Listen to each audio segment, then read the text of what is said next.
بسم الله الرحمن الرحيم، والحمد لله رب العالمين، والصلاة والسلام على نبينا محمد وآله الطاهرين. اللهم صل على محمد وآل محمد، ورب اشرح لي صدري ويسر لي أمري واحلل عقدة من لساني يفقهوا قولي. أعزائي المشاهدين، أرحب بكم أجمل ترحيب في برنامجكم القرآني أهل القرآن، كما باسمكم جميعا. أرحب بضيفي القارئ بلال الكاظمي. أهلا وسهلا بك أستاذ بلال، شرفتنا بحضورك في هذا اللقاء. لي الشرف بكم وشكرا على هذه الاستضافة الرائعة. الله يبارك فيك. خلينا نستمع إلى تلاوة في بداية هذا اللقاء. أعوذ بالله من الشيطان الرجيم. أعوذ بالله. بسم الله الرحمن الرحيم.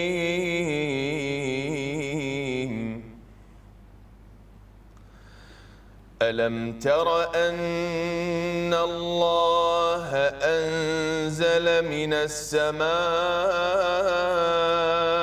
ماء فأخرجنا به ثمرات مختلفا ألوانها الله. ومن الجبال جدد بيض وحمر مختلف ألوانها وغرابيب سود.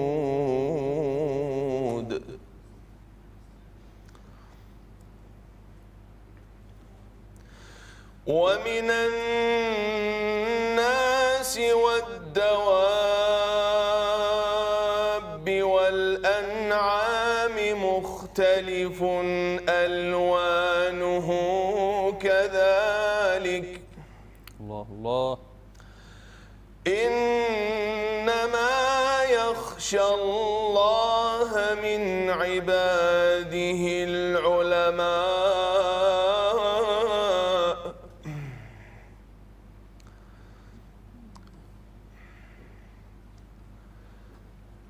إن الله عزيز غفور.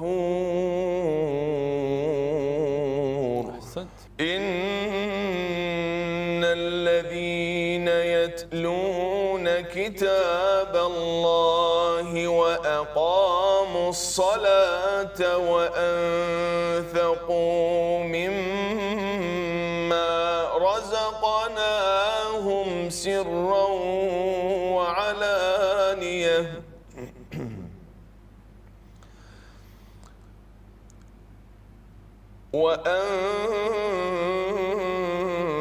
وأنفقوا مما رزقناهم سرا وعلانية يرجون تجارة لن تبور.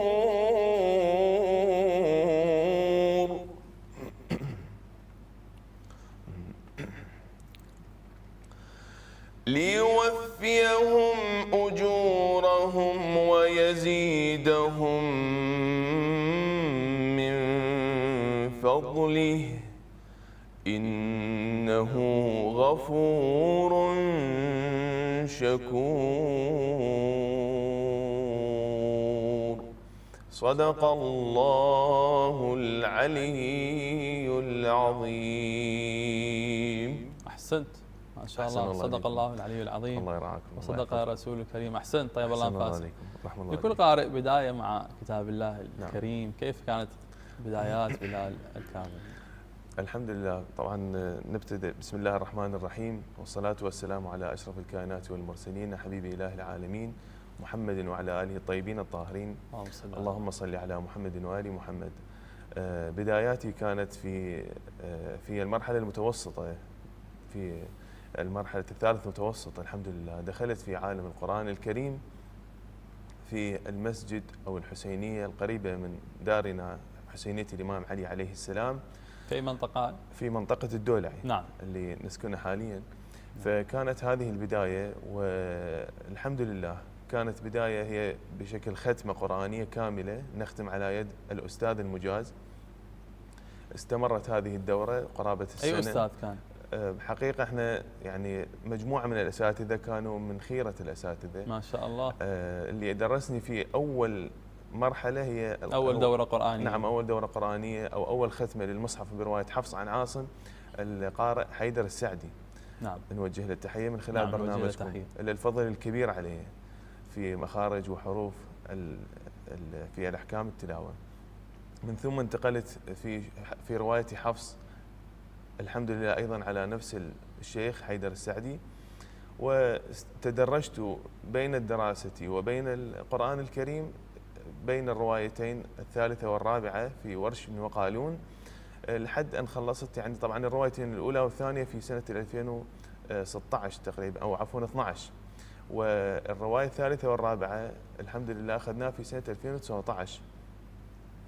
كانت هذه البداية، والحمد لله أنه يعني قدرنا من خلال هذه الختمة عفوا أنه نضبط جميع الأحكام، نتعرف على آلية القراءة، كيفية التعامل مع المصحف، والحمد لله موفق إن شاء الله. الله يخليك. حاولت تنتقل إلى نغم والمقامات وتدرسها؟ بالبداية كان التركيز على أحكام التلاوة أكيد في البداية. نعم. بعدين بعد أن استقرينا في موضوعة الأحكام دخلت في دورة في العتبة الكاظمية المقدسة سنة 2016 سنة 2017 نعم. في الأنغام المصرية. تخرجنا منها الحمد لله بتقدير جيد أو جيد جدا، لست أتذكر بالتحديد. الحمد لله كانت على ايد الاستاذ عباس المنشداوي ما شاء الله، الاستاذ المبدع، ايضا التحيه من خلال برنامجكم. وبعد هذا يعني استطعت ان اقرا، وانا متاكد انني اقرا بالطريقه المصريه ووفقا للقواعد التي يحتاجها القارئ في المقامات وتعرفه على الطبقات الصوتيه. الحمد لله. الحمد لله. بالبدايه يعني بدايه تلاواتك كم كان اكو ارتباك امام الجمهور هاي القضايا؟ طبعا هذه القضيه جدا كانت مهمه بصراحه، في كل قارئ تواجه هيك مساله. بصراحه كنا بين الصلاتين في نفس الحسينيه، حسينيه الامام علي، كان متولي الحسينيه الله يرحمه الحاج مكي السعدي يعني يصر على قضيه ازاله الخوف من القارئ، لانه هو ايضا قارئ ويعرف شنو اللي يواجه القارئ من يرتقي المنصه او يلزم، او اذا يرتبك شيء يصير نص الحيل يروح او نص الابداع. بالضبط، فراح تضيع على القارئ الاليه والاداء يضعف. فكنا ناذن بين الصلاتين، وهاي الطريقه كانت جدا مفيده لي بصراحه. يعني نعم. كنت تدرج. نعم، بعد ما ياذن اذان المغرب نصلي فرض المغرب مثلا، واذن اذان كامل، وبعدين تصير الإقامة وصلاة العشاء. نعم. هذه في أول يوم كانت اللي يعني بصراحة يعني ما أنساها، يعني الرجفة في كل أعضاء جسمي كانت في أول أيام، يعني مرة مرتين. الحمد لله بعدين صار عندي تقريبا شبه اعتياد، والحمد لله والشكر. كيف تقيم الوعي القرآني؟ يعني بصراحة أنا أقل من أن أقيم الوعي القرآني في الساحة، لأن هناك الكثير من هم أحسن مني، ولكن يعني بجانب التأثير والتأثر أرى أن الأمور يعني جدا بتحسن. الساحة القرآنية دخل عليها الكثير من الدماء الجديدة، من القراء، من الشباب البراعم. الأساتذة أيضا أصبحت لدينا مجموعة كبيرة من الأساتذة في مواد التحكيم. اكو مواهب عندنا عديدة بالعراق. بالضبط نعم. لكن تحتاج الرعاية. نعم. دائما احنا نقولها. أحسنت بالضبط، تحتاج الرعاية والشخص المؤهل لإعطاء المعلومة. أحسنت. مرات يعني الشخص يعني هو عنده حب انه يعمل ويخدم الجانب القرآني، ولكن هو مشكور طبعا، وهذا لله الفضل طبعا أكيد. يعطيه بيها، لكن تعرف اكو فد اليات مهنيه او اليات يعني شلون تحفظ وشلون تعلم الاحكام، شلون تنطي. لا ضير يدخل دورات طرائق التدريس والتي او تي، وهاي اللي تناقشنا بها بالكواليس. نعم احسنت بالضبط. نعم دورات التي او تي فادتني انا بصراحه، اخذتها ايضا يعني بال 2000 يمكن 17. نعم. ايضا كنت استاذ في مدرسه اهليه قلت نعم لي؟ ايضا كنت ادرس في مدرسه الامامين الجوادين في العطيفيه، كنت نعم. مشرف يعني بصراحه، مشرف رعائي. نعم. شنو مشرف رعائي يعني؟ بصراحه هو هذا من ضمن المهام كانت توصيف، يعني انا تاكدت انه احنا بالنسبه لنا كانسيابيه بالعراق ما عندنا يعني توصيف مشرف رعايه، عندنا مشرف تربوي. يعتقد مدرسه لبنانيه قلت لي؟ هي مدرسه لبنانيه نعم. تابع يعني اشراف الكادر المشرف عليها كادر لبناني، والحمد لله يعني كانت بصراحة أتذكر يعني مرة من المرات مديرة الدار أو مديرة المدرسة استدعتني، قالت أنه نريدك طريقة الحفظ، شلون يحفظون ذولا طلاب وذولا أطفال وبعضهم بين 9 و15، فآلية الحفظ. فبوقتها افتريت يعني على كل الصفوف واعطيتهم آلية الحفظ اللي هي طبعا اكو طرائق للحفظ، اكو طريقة يعني اذا يعني نكمل ان شاء الله بعد الفاصل بها عدة طرق. نعم نتحدث عن طرائق الحفظ بعد الفاصل ان شاء الله. نعم إن شاء الله. اعزائي المشاهدين نذهب الى فاصل قصير ومن ثم نعود اليكم.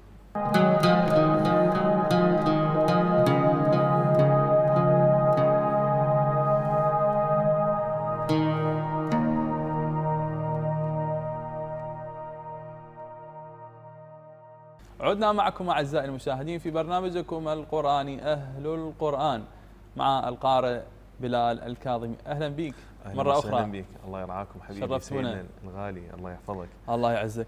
نتحدث عن طرائق الحفظ قبل الفاصل. نعم، احنا واحدة من أهم الطرق اللي حتى نختزل الوقت هي اكو طريقة تقسيم المقطع أو المقال أو القصيدة الشعرية، تقسمها إلى مقدمة وجوهر وخاتمة، والمقدمة أيضا تقسم إلى مقدمة عامة ومقدمة خاصة تمهيدية للجوهر، والجوهر هو فقط هو هذا يعني مقطع كامل، ومن ثم الخاتمة أيضا تقسم إلى قسمين. الجزء كيف يعني؟ يعني مثلا من يعني نجي على فد مقال، أنا هسه أريد أحفظ مثلا كطالب. نعم.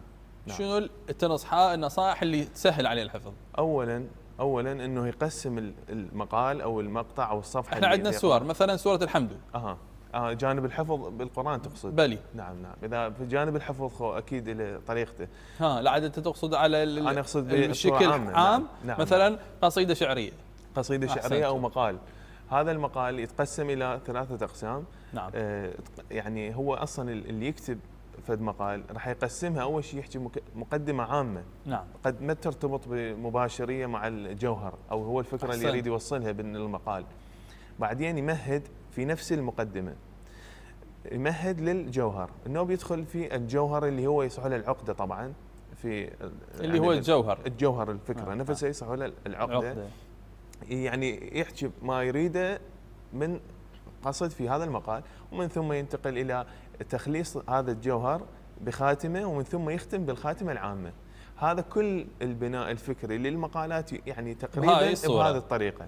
بالنسبه للحفظ، وين كنت انا يعني دخلت حديثا الى عالم الحفظ، وان شاء الله اتوفق لحفظ المصحف الشريف. اللهم امين. اعتمدت نفس الطريقه بصراحه، واستشارت استاذي الحافظ الحاج مكي السعدي في دار القرآن الكريم، نوجه له تحيه من هذا المكان المبارك الكبير، الله يحفظه ان شاء الله. وجهني قال انه احفظ بالطريقه اللي انت تشوفها ملائمه. نعم. فقال انا ايضا كنت عده طرائق احفظ بها السور، لكن بعد ان طرحتها على الاساتذه اللي هم يعني حافظين تبين انه هي متشابهه كلها. فيما بعد تبين انه كل الطرائق هي متشابهه والكل يعمل بها، وان كان ما يعرف في هذه انه هذه طريقه للحفظ. فايضا اقسم الصفحه هم 3 يعني في جزء 30 قسمت ايضا، هاي تجربتي يعني الخاصه بها، انه قسمت المصحف على مقاطع، وبعد طبعا مع مراعاه تغير المعنى في السوره في، والحمد لله يعني بديت احفظ وان شاء الله مستمر بهذا الجانب. نعم. لكن نتحدث هنا عن الشعر. قلت لي من ضمن الهوايات والمواهب ايضا شاعر ان شاء الله.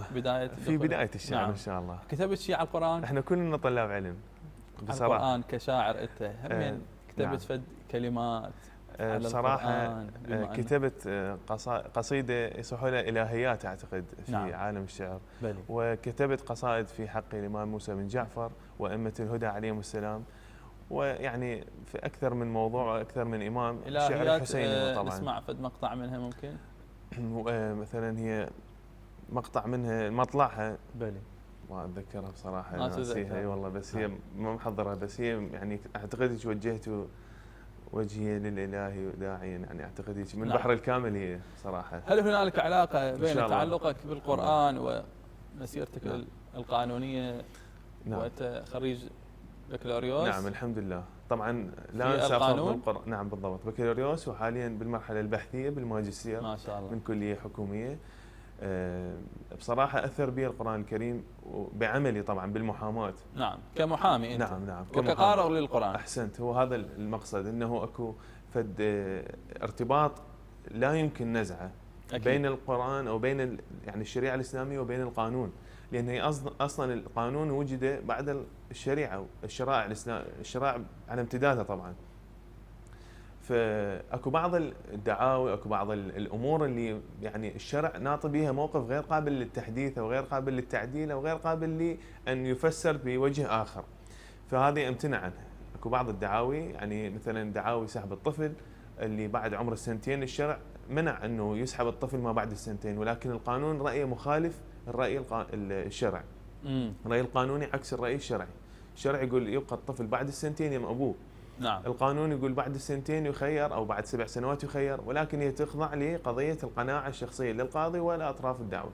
هذه بصراحه هاي الدعوه يعني من الدعاوى اللي ما اشتغلها بصراحه، لانها مو بصاريه. هاي واحده من الوحدات. هاي واحده مننا تقريبا 5 احصوها بعض الخبراء يعني بين الشريعه وبين القانون. خلينا نسمعها 5 شوي والله معلومه هي او منها مثلا نعم واحده ثانيه. منها حق السكنه طبعا. ايه. هاي حق السكنه ايضا هذا الشيء ما موجود بالشريعه، يعني المراه اللي بعد ان تنفصل عن زوجها هذه تاخذ يعني تشغل الدار نفسها اللي كانت قاعده بشرط ان تكون طبعا هي اساسا في بيت مستقل تزوجت.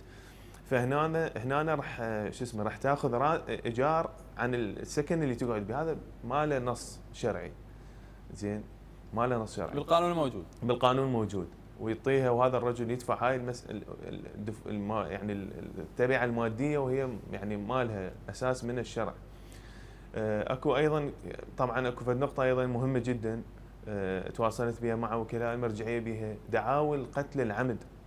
هاي تحتاج اذن من الحاكم الشرعي. دعاوى القتل العمد احنا شويه حاولنا الموضوع قانوني بحت، بس هي بصراحه مفيده جدا. القانون والقران يعني دستورنا القران هو الاول والاخير. احسنت بارك الله فيك. هاي المهمه، انه الدستور القران، وهذه كلها امور وضعيه. نعم. زين، وضعها الانسان. احسنت. والبشر قد يصيب ويخطئ ويحدث بسبب وجود خطا. القتل العمد ايضا من الامور التي يجب على المحامي في الدفاع عن القاتل بعد سبق الاصرار والترصد ايضا ياخذ اذن شرعي بها، ما من الممكن ان يدافع مباشره. زين، وحتى لو بها تنازل، من ذوي المجنى عليها لازم ياخذ اذن من الحاكم الشرعي. زين، يعني كثيره بصراحه هي مسائلها. بس انت طاق دافع قوي القران. نعم. وتلاوتك للقران. نعم. وتفسيراتك، بعض الاطلاع على التفسيرات، يعني هذا شيء قواك. بالضبط. هي بصراحه أن القران الكريم يعني وسع مداركي العقليه بصراحه. من الثالث المتوسط تغيرت كل الامور، دخلت في عالم الشعر، وبسبب السبك الكبير والحبكه بحرف القران الكريم المرصعه، كل حرف جوهره. زين، دخلتني في عالم الشعر، دخلتني في عالم عرافات الاحتفالات. الحمد لله ايضا استاذي اللي اجازني بحفص وشعبه يعني هو اللي نبهني بصوره غير مباشره. سبحان الله، رجل قد يكون قاصد او مقاصد. بصراحه يعني نبهني انه مخارجك وصفاتك قويه، فحافظ عليها ولا تخطئ بحرف الهاء، حرف الخاء، حرف الزاء. اذا انت يعني ذاك الوقت طبعا سيجوز ان شاء الله نكون يعني ما يعني ان شاء الله نطور دائما من هذا المستوى. فبصراحه يعني المخارج والصفات اثرت بموضوعه الغنن، اثرت بالمقامات. يعني هو سبحان الله عالم القران عامل يخاطب جميع العلوم. ما شاء الله. نعم. ما شاء الله، ما شاء الله. في جعبتك كثير من الكلام، يعني ما نعرف من نسولف. العفو. خلينا نرجع شوي للقران. ان شاء الله. الالغام والمقامات اللي حبيتها ودائما تحب تقرا القران بيه. بصراحه انا قبل يعني بعد ما يعني اكمل المسار اللي مشيت فيه بعد 2016 من تخرجت من الدوره القرانيه، اكو حادثه صارت. هاي الحادثه يعني هي اللي غيرت اتجاهي من القراءه المصريه الى القراءه العراقيه. ما شاء الله. هاي الحادثه اللي هي كانت طبعا شهوده للاسف واحد متوفي والثاني موجود، اللي هم السيد اسماعيل الصافي الله يرحمه برحمته الواسعه، استاذنا هذا المبدعين. اي نعم. وهو ايضا يقرا بالعراقي. اكيد. والقارئ الحاج عامر الخفاجي، قارئ العتبه الكاظميه. كنا في المناره اعتقد بال 2017 او 18 يمكن 17 لين واعتقد ورا التخرج من هذه الدوره. قلت لهم انا تخرجت وكذا، ف يعني وقت الحج الله يحفظه حج عامر فتح السماعه الداخليه مالت المناره قال لي اقرا. فمن قرأت كلش تاثر سيد اسماعيل الله يرحمه، قال لي انت ما يصير تقرا مصري نهائيا، المفروض تقرا عراقي، حنجرتك عراقيه وحتى تقطيعك يعني للصوت هو تقطيع عراقي. نعم. بصراحه من ذاك اليوم كل اتجاهي تحول الى القراءه، يعني بسبب سيد اسماعيل الله يرحمه. الله يحفظه الله يرحمه. القارئ صاحب متفضل يعني جدا بهذه النقطه. البشاشه كان شخصني تشخيص صحيح، وصدق انا قمت من اقرا بالعراقي مرتاح اكثر من المصري. فبنقرأت دخلت بعالم العراقي، تاثرت بالمقامات اللي هي بصراحه جدا مشهوره، واثرت حتى بالعالم الاسلامي خارج العراق. مثل شنو حتى نختم بها البرنامج في ايه قرانيه في نغم محبب عند بلال الكاظمي؟ بصراحه هو نغمات مثل الدشت والهمام. احنا اختار لي واحد، قول لي حق اقرا هذا. واحد منهم. اي وانا قريتها بصراحه بالافتتاح، اللي هو نغمه اي مو مشكله نعيده. يلا سمعنا لامي ونختم به هذا البرنامج. الله يحفظك.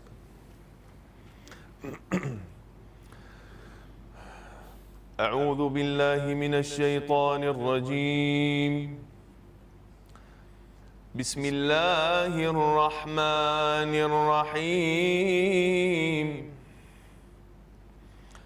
وما يستوي الأعمى والبصير ولا الظلمات ولا النور ولا الظل ولا الحرور. الله الله. وما يستوي الأحياء ولا الأموات إن الله يسمع من يشاء.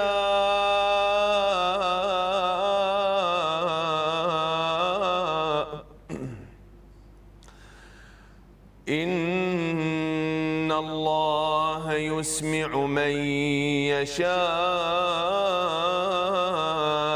وما أنت بمسمع من في القبور. أحسنت. صدق الله العلي العظيم. أحسنت. كلمة أخيرة تحب تتفضل بها خلال هذا البرنامج أهل القرآن؟ الله يحفظكم إن شاء الله. كلمتي هي أول شيء طبعا أتقدم بالشكر الجزيل لجنابك سيد أسامة أكرم، وأتقدم بالشكر الجزيل إلى كادر قناة آفاق.